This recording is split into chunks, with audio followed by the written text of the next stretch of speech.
kesehatan badan, dan yang paling penting Allah selalu memberikan taufik dan hidayahnya kepada kita sabarataan untuk melakukan hal-hal yang positif, hal-hal yang bersifat ibadah. Mulai bangun guring kita melakukan yang baik, nanti siang juga kita niatakan akan melakukan yang baik, sore harinya hendak melakukan yang baik, bahkan sampai guring pun kita hendak melakukan yang baik lagi, niatan baik, dan insya Allah akan dibantu Tuhan dengan bisa melakukan yang baik-baik tersebut tadi. Kita bersyukur ya kehadirat Allah, karena sebenarnya kalau dihitung-hitung ya dengan akal manusia, per menitnya itu ada yang meninggal sebenarnya. Jadi manusia semakin canggih sekarang, semakin hebat cara menghitungnya. Di belahan dunia sana ya, di daerah lain itu per menitnya sebenarnya hitungannya manusia itu ada yang meninggal. Apalagi per jamnya, apalagi per harinya, nah apalagi per bulannya sampai per tahunnya. Kita alhamdulillah masih saja diberikan oleh Allah ya rezekinya, diberikan oleh Allah rahmatnya hingga sampai sekarang masih bisa hidup, ya masih bisa menghirup udara. Adapun dunia yang kita nikmati, makanan yang kita nikmati, ya duit yang kita pegang, rekening yang kita lihati saldonya, itu memang nikmat Allah juga, ya nikmat Allah juga. Cuma kalau saja kita gunakan untuk kebaikan, nah itu bersifat dunia, itu ngarannya dunia. Nah menariknya ada sebuah pertanyaan, ya pertanyaan seseorang kepada Khalifah Sayyidina Ali karramallahu wajhah, wahai Khalifah, sif lana dunia. Kalau bahasa kitanya, wahai Khalifah, tolong menggambarkan atau deskripsikan kepada kami tentang dunia. Nah Imam Ali ya karramallahu wajhah mengatakannya seperti ini. Bagaimana aku harus mensifatkan sesuatu yang awalnya tidak ada dan akhirnya pun juga akan fana. Jadi pemulaannya ada, tapi kena ujung-ujungnya pun juga akan hancur juga. Ya, kesebertaan dunia ini awal mulanya ada, tidak ada, kemudian berakhir pula dengan fana juga, akan hancur juga. Kemudian siapa yang mendapatkan dunia tersebut akan dihisab, dan siapa yang tidak mendapatkannya akan, bahasa kitanya uyuh, ya taibah, akan uyuh. Jadi itu gambaran yang digambarkan oleh Sayyidina Ali. Kita begawi, ya kita bekerja, kemudian kita dapat rezeki kita, sebenarnya ada konsekuensi lain lagi yang akan kita terima. Kita akan dihisab di hari kiamat. Kemudian kita begawi, kita bekerja, sekali dapat dunia tadi.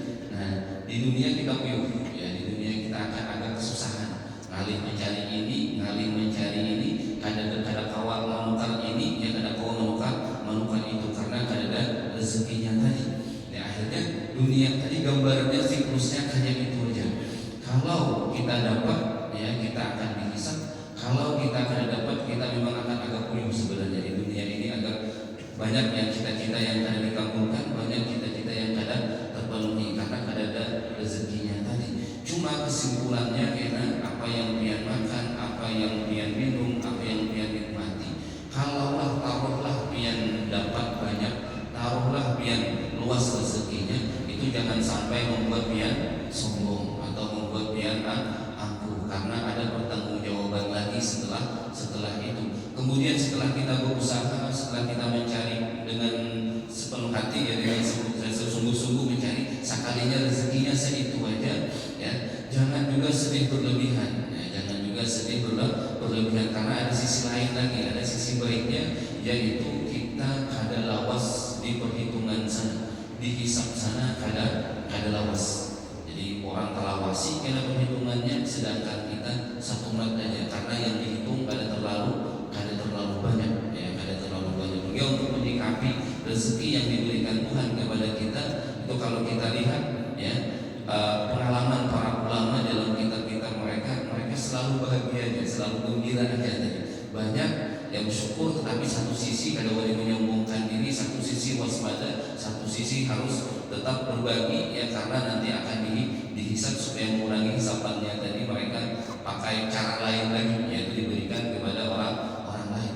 Sedangkan ketika mereka tidak punya apa-apa atau ketika serat ya rezekinya, mereka juga tetap gembira karena mereka akan merasa perhitungan di akhirat sana kada terlalu lama, ya kada terlalu lama. Itulah itulah sifat dunia sebenarnya. Itulah sifat dunia tadi yang dia nikmati tiap hari, yang dia rasakan tiap hari.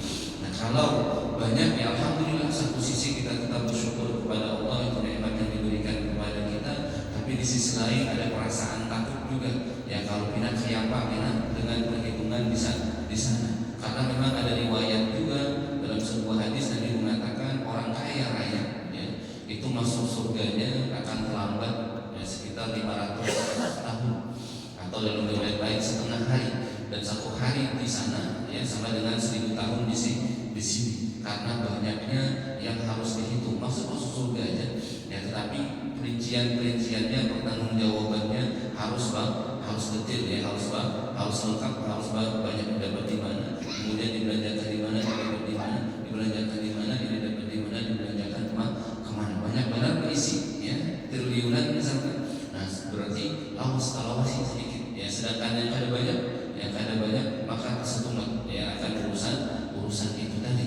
Jadi ala kulli hal kita ucapkan alhamdulillah ya atas nikmat Allah yang diberikan kepada kita. Biar sendiri alhamdulillah, kita sedang alhamdulillah, misalkan bahkan ketika tidak punya apa-apa pun juga tetap mengucapkan alhamdulillah.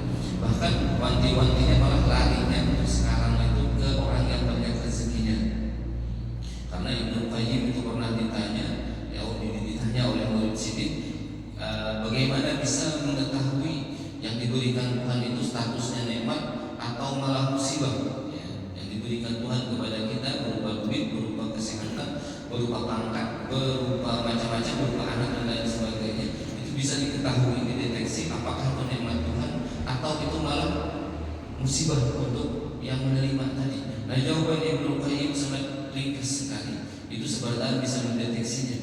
Kalau nikmat tadi banyak, kemudian bertambah lagi dekatnya lawan Tuhan, bertambah lagi ibadahnya, bertambah lagi khusyuknya, berarti ketahuilah apa yang diberikan Tuhan adalah tadi benar-benar nikmat ya. Jadi duit bertambah, sekalinya secara otomatis amalan bertambah ya, duit rezeki bertambah, sekalinya semakin takutan lawan Tuhan, maka syukurlah ya, itu pertanda yang diberikan Tuhan tadi adalah benar-benar nikmat ya, benar-benar nikmat. Tapi kalau duit bertambah, rezeki bertambah, kemudian pangkat bertinggi, sekalinya semakin menjauh daripada Tuhan, semakin mengurangi amalannya, semakin bahkan menyombongkan diri dan lain sebagainya.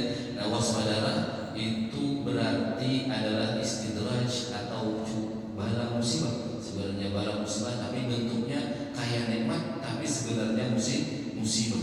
Dan para ulama sangat takutan sekali ketika membaca ayat Al-Quran, pada ayat man makrallah illal qaumul khasirun ya, tidak ada yang merasa aman dengan makarnya Allah kecuali kaum yang merugi.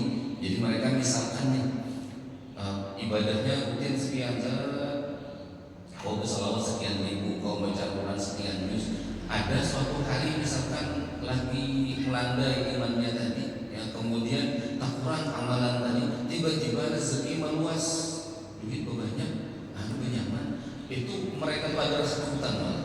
Ya mereka malah rasa takutan. Kalau pindah waktu itu mereka dihadapkan dengan makan atau dengan cobaan yang orang mengira itu nikmat, sebenarnya itu adalah musibah. Ya, sebenarnya itu adalah musibah. Jadi tolak ukurnya apakah bertambah ibadah kita ketika bertambah rezeki kita, atau malah berkurang ya ibadah kita ketika bertambah rezeki kita. Nah, itu harus diukur, dan kita akan bisa mengukur orang lain ya, kita akan bisa mengukur orang lain. Kita yang kita ukur adalah diri kita sendiri. Nikmat Allah itu kita harapkan, bantuan Allah itu kita harapkan, tapi ya respon kita terhadap nikmat tersebut itu jauh lebih penting untuk diperhatikan, lebih jauh penting untuk diperhatikan. Jangan sampai itu kena makan ya, karena makan.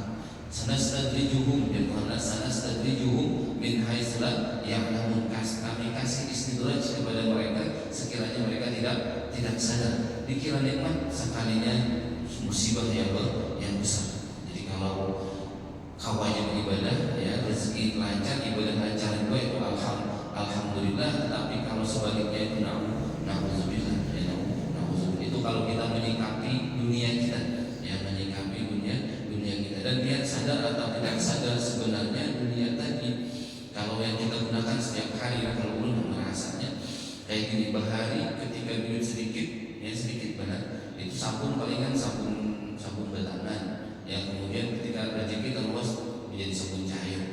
Ya kemudian bahari misalkan tarancaki, ya tarancaki makan tahu aja lewat kari, ya ketika luas rezeki ada daging lah, ada ayam lah, tetap berubah di situ, ya berubah di situ. Atau yang tadinya tidak buruk para rumah diganti dengan yang tak bagus. Kemudian bahari kendaraan yang seadanya, kemudian karena ada rezeki berubah jadi yang tak bagus. Itu dunia terus. Tetapi yang jadi PR bagi kita sebarataan, ibadah kita lawan Tuhan bertambahkah atau berkurangkah? Rasa takut kita lawan Tuhan apakah semakin bertambah atau malah berkurang? Ya, malah berkurang. Dunia ya kayak gitu aja, dan putarannya kayak gitu aja. Yang ketujuh berjalan tak banyak perjalanannya, rekreasinya tak banyak rekreasinya. Yang ketujuh shopping ya, belanja tak banyak belanjaannya.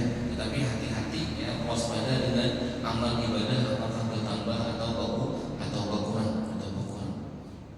Nah, kalau dia mau duduk di majelis taklim, itu salah satu cara mensyukuri nikmat Allah yang luar biasa sudah. Jadi kalau hakun aja menyisakan waktu seminggu 2 kali atau 3 kali duduk di majelis taklim, itu kita niatakan tanda kita mensyukuri nikmat yang Allah berikan tadi. Kalau ada kendaraan, tanda mensyukuri kendaraan kita bawa ke majelis taklim tadi. Kawan baju yang bagus kita bawa ke majelis taklim tadi, ya kita gunakan untuk mensyukuri nikmat Allah Subhanahu wa taala. Dan memang Allah juga, Nabi juga dalam sebuah riwayat mengatakan, innallaha yuhibbu ayyura asar nikmatihi ala 'abdi. Allah senang sekali kalau seorang hamba memperlihatkan bekas nikmat yang diberikan kepadanya. Jadi kita dapat nikmat kendaraan, dapat nikmat kesehatan, dapat nikmat baju anyar dan lain sebagainya, kita dihantarkan lawan Tuhan bahwa kita gunakan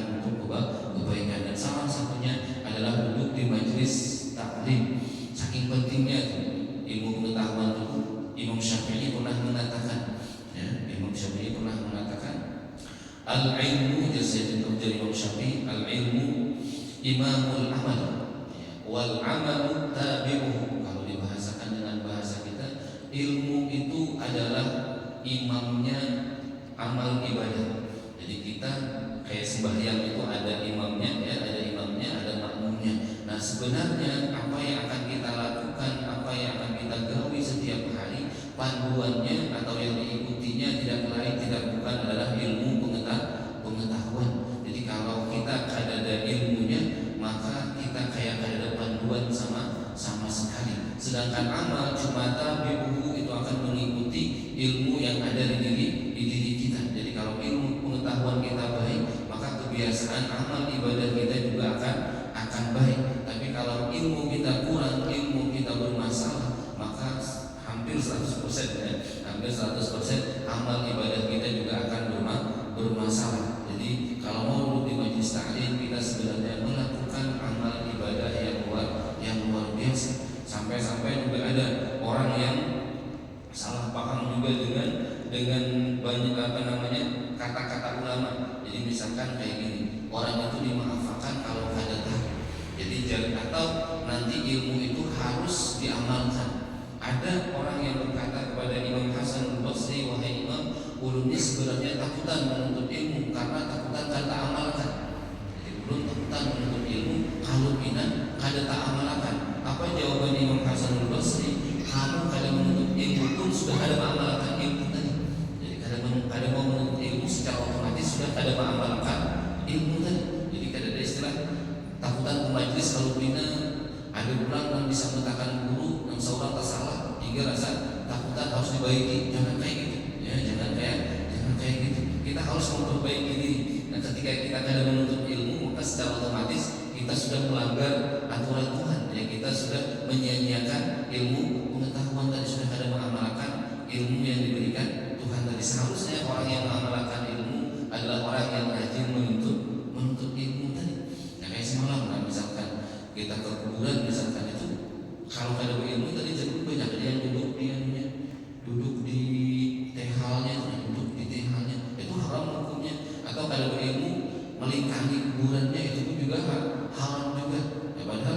adanya nisan, adanya macam-macam itu menandakan supaya jangan dilingkangi, jangan diduduki. Nah, tetapi kalau kita ada banyak ilmu pengetahuan, niatan baik ya mengantar jenazah ke kuburan, niatan baik, tapi ada aja masalah ya, ada aja masalah yang akan kita lakukan karena kita kurang ilmunya dan kurang ilmunya. Jadi baikkanlah ya, baikkan duduk di majelis taklim supaya banyak yang tahu, minimal yang semalam yang salah kita istighfar, minta ampun lawan Allah, dan secara otomatis akan berubah menjadi kebaikan.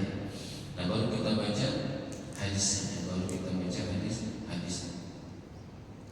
An Atha ibn Yasar qala laqitu Abdullah ibn Amr ibn al-As radhiyallahu anhuma qultu akhbirni an sifati Rasulillah sallallahu alaihi wasallam fi Tawrah qala ajal qala wallahi innahu la mawsufun fi Tawrah bi ba'd sifatihi fil Qur'an.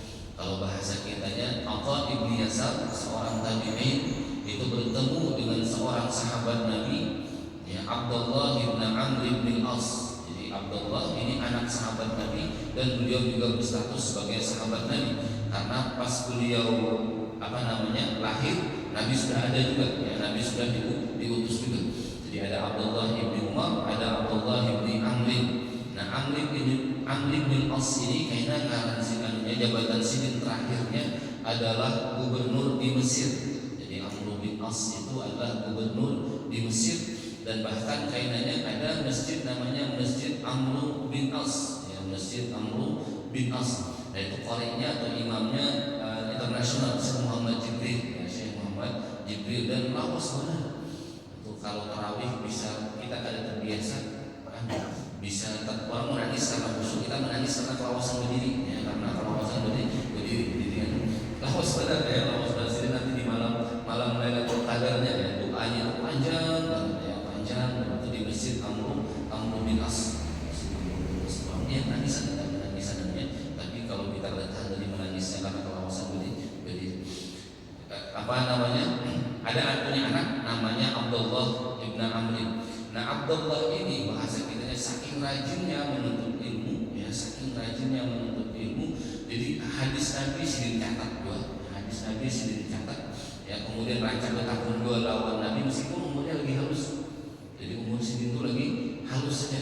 Kalau kita lihat riwayatnya, beliau Nabi Muhammad wafat Abdullah bin Amr bin As ini kisaran 13-12 tahun ya, umurnya kisaran 12-13 tahun, tapi rajin benar menuntut ilmunya, jadi bisa menulis, sidin tulis hadis-hadis Nabi tadi yang sidin tahu, sidin tulis. Bahkan ketika sidin kurang paham langsung mendatangi Nabi ya, Nabi. Jadi ada sebuah riwayat kayak gini, dan mudah-mudahan anak cucu kita juga rajin nanti menuntut ilmunya, meniru Abdullah bin Amr bin As. Sidin mendengar hadis dari Nabi ya, dan Nabi Muhammad sholat sunnah yang berdiri itu pahalanya full, sedangkan pahala sembahyang sunnah berduduk ya pahalanya separuh pahala orang yang sholat sunnah berdiri. Jadi Nabi pernah dalam sebuah riwayat mengatakan orang yang sholat sunnah berdiri, ya kan sholat sunnah itu boleh berdiri, boleh berduduk, cuma jangan diamalkan kamu tahu. Tapi ini harus tahu juga lah, tarawih yang dibiasakan duduk sebentar, ada Nabi ya, ada Nabi juga. Secara hitung-hitungan boleh ya, sholat sunnah itu boleh duduk. Jadi supaya jangan biar menyampaikan orang sesat. Kalau sholat duduk sholat sunnah duduk sesat jangan. Sholat sunnah secara hitung-hitungan boleh duduk. Cuma dan Nabi pahalanya separuh orang yang sholat sunnah berdiri karena memang tahu tadi ya, karena memang tahu kalau duduk itu separuh pahala orang berdiri. Nah, tetapi dalam sebuah keadaan Abdullah bin Amr bin As ini ya melihat Nabi sholat sunnah duduk. Jadi menurut Abdullah bin Amr bin As ini, maka bisa mengatakan separuhnya. Kenapa Nabi melakukannya? Ya, kenapa Nabi melakukannya? Sini penasaran, jadi sini kritis kalau bahasa kita ya, sini kritis. Dan sini karena sini kekanakan, ya, pas Nabi sembahyang tadi dijampai sinilah kepala Nabi dibusuk sini kepala Nabi tadi. Kalau orang tua kan walinya, ya kalau orang tua ada walinya lawan Nabi kayak itu. Tapi kalau anak-anak ini kekanakan itu nggak tahu lagi ya, jadi dia mengusut kepala Nabi. Selesai sholat Nabi dia langsung bertanya, wahai Rasulullah, ulun semalam yang mendengar hadis dari dia bahwa sholat sunnah berduduk itu separuh sholat sunnah berdiri, kenapa pian duduk? Ya, kenapa pian duduk? Nah, jawaban Nabi karena membuka juga tabir untuk beberapa hadis yang bisa dipahami dengan mudah. Nah, ujar Nabi, benar apa yang kamu katakan itu, aku pernah mengatakannya seperti itu. Tetapi kata Nabi Muhammad, aku bukan seperti kalian. Aku bukan seperti kalian. Hadis itu akan dibahas oleh banyak ulama. Apa maksud Nabi aku lastu kahayatikum, ya, aku bukan seperti kalian. Nah, kaitannya Nabi punya khususiat atau punya privilege yang beda dengan manusia lainnya. Jadi misalkan Nabi duduk sholatnya itu tetap pahalanya full, ya, tetap pahalanya full. Sedangkan kita kalau sholatnya duduk itu pahalanya buduran separuh pahala beli. Terus kenapa Nabi duduk? Itu nantinya litasyri' untuk mengatakan bahwa itu benar-benar boleh, atau nantinya jadi alasannya, jadi sandaran hukum bagi kita yang sudah terbiasa sholat sunnah duha misalkan, atau sudah terbiasa sholat sunnah tahajud misalkan, tapi kadang awal berdiri, ya, tapi waktu itu sakit badan awal, kada ada alasan untuk meninggalkannya, lakukanlah meskipun dalam keadaan duduk. Jadi Nabi menggawi sekali, ya, duduk tadi supaya umat sini jangan ragu-ragu melakukannya. Adapun pahala Nabi tetap full pahala sini karena sebagai pendiri syariat atau pembawa syariat tadi. Sedangkan kita tadi bila ada alasan, karena pola aja itu akan separuh. Tapi kalau karena ada alasan yang karena apa kendaraannya, ya, karena apakah keplesetnya hingga sholat sunnahnya pun tetap duduk aja, ya, pahalanya akan tetap full aja. Itu kada masalah, itu pahalanya akan tetap full. Jadi ada beberapa hadis Nabi yang kayak khususiat Nabi Muhammad itu, misalkan habis sholat tahajud, kemudian guring sekumbat,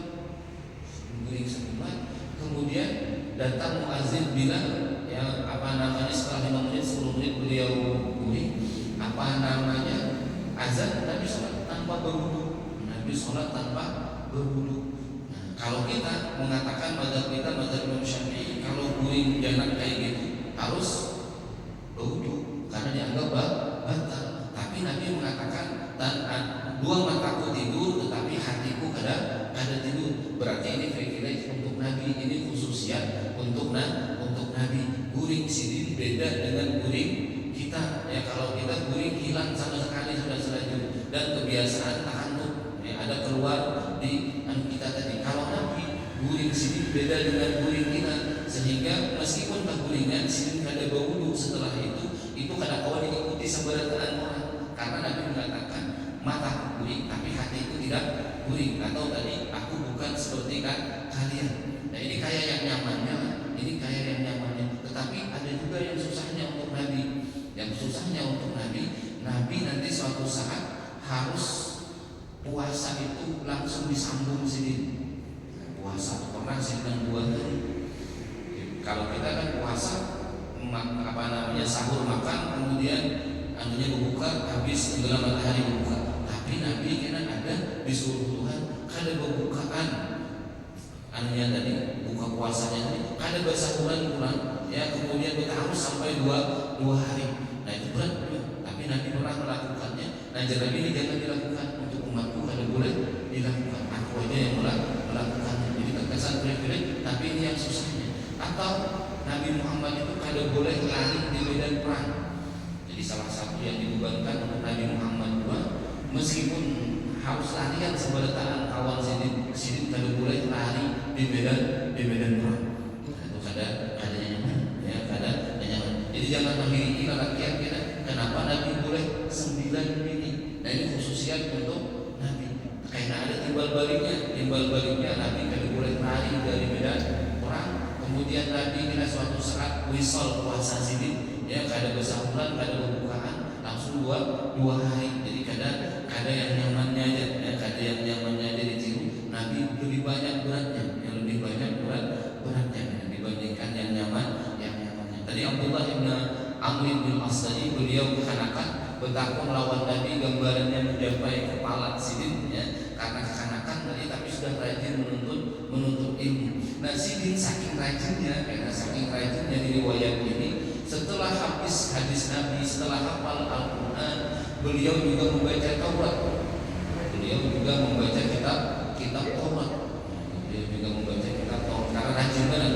Nah, sampai-sampai ada yang bertakut, adalah di Taurat itu sifat Nabi Muhammad.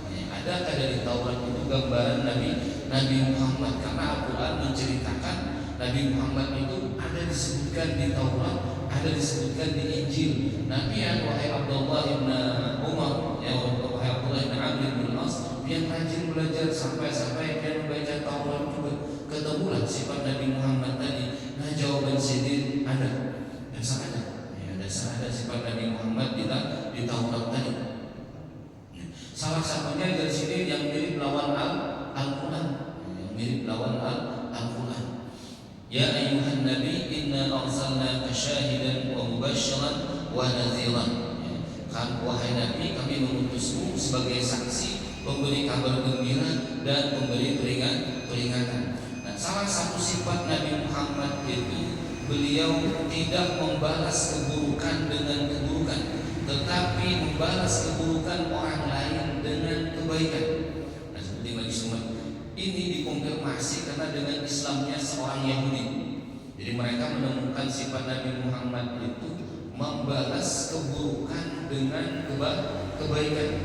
Jadi Nabi Muhammad itu menarik bahwa kalau berhutang kada mau lawan orang Islam. Jadi kalau berhutang itu kada mau lawan orang Islam, karena kalau berhutang lawan sahabat Nabi pasti diberikan, ya pasti gratis. Jadi Nabi itu kada mau kalau sini lagi keperluan, jadi dikira orang nyaman aja, dikira orang suci ya, karena berajak membagi. Tapi di suatu keadaan Nabi juga pernah bahasa kita kehabisan bahan makanan, ya, kehabisan yang dikonsumsi. Tapi kada mau pada lawan Sayyidina Utsman yang kaya raya, kada mau pada lawan Abdurrahman bin Auf yang juga kaya raya. Karena ditahu kalau mereka kepada lawan mereka berhutang pasti gratis, ya pasti gratis. Sehingga Nabi akan berhutangnya lawan siapa? Lawan orang Yahudi. Ya, lawan orang Yahudi, bertransaksinya dengan orang Yahudi. Jadi waktu itu orang Yahudi ini menghutangi Nabi kambing, ya kambing, ya, menghutangi Nabi kambing. Janjinya nanti akan 3 bulan, ya, akan dibayar lagi. 3 bulan akan dibayar. Nah, dia sengaja berdahulu daripada 3 bulan tadi. Jadi pura-pura alas, karena kan bahari ada kalender, ya, mengamati bulan aja. Jadi bulan Sabit, bulan terang itu bulan 14, 15. Bila berhalus itu sudah berkurang, hilang, masuk lagi ke bulan berikutnya. Tetapi dia tadi mengambil cara di akhir bulan, padahal kan awal bulan yang sebelumnya kena bayarnya, tapi di akhir bulan yang sebelumnya dia datang dan marah-marah. Ya, Ini jadinya berjanji 3 bulan, ya, sekalinya belum bayar dua, dia sudah 3 bulan. Ya, padahal belum 3 bulan. Tapi dia mau mengkonfirmasi sifat Nabi di Taurat tadi. Marah-marah di hadapan Nabi. Waktu si Umar mengumpul, dia sabar penghasilannya kami kawahnya bayar langsung.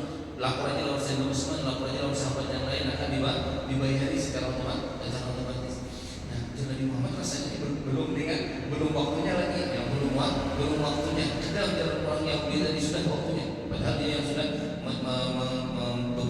mempercepat anunya tadi, ya, menarikan duitnya tadi.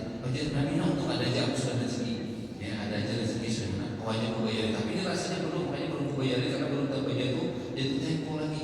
Nah, Nabi menyuruh sahabat Nabi, aku selalu berhutang beberapa tahun, ya Nabi, umur sekian tahun, 2 tahun bahasa kita jalan. Nah, disuruh Nabi sahabatnya ngambil yang umur 3 tahun, yang lebih lama daripada yang 2 tahun. Dan punya carikan yang paling baik, kambingku tadi, bayarkan lawan sebulan.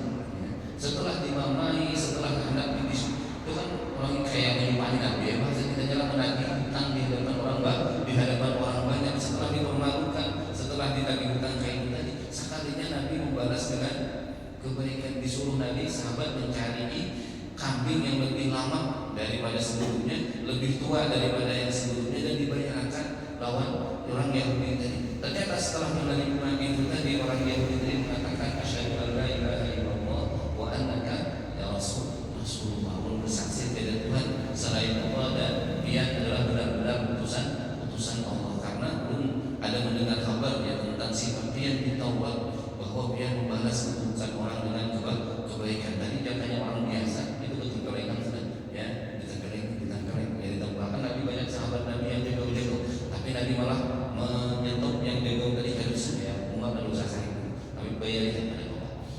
Nah, sahabat ternyata tahu bahwa Nabi hutang lawan ya Yahudi. Nabi diam-diam diri aja karena kadang mau menyampaikan penderitaan atau ya kesusahan di hadapan orang lain. Tapi dari dipermalukan, tapi dari ditagih di hadapan orang banyak, tapi Nabi malah membalas dengan kebaikan. Itu bersih hatinya, itu kebersihan hatinya. Dia jangan mencoba kawan itu malah, karena kawan kita belum tentu kawan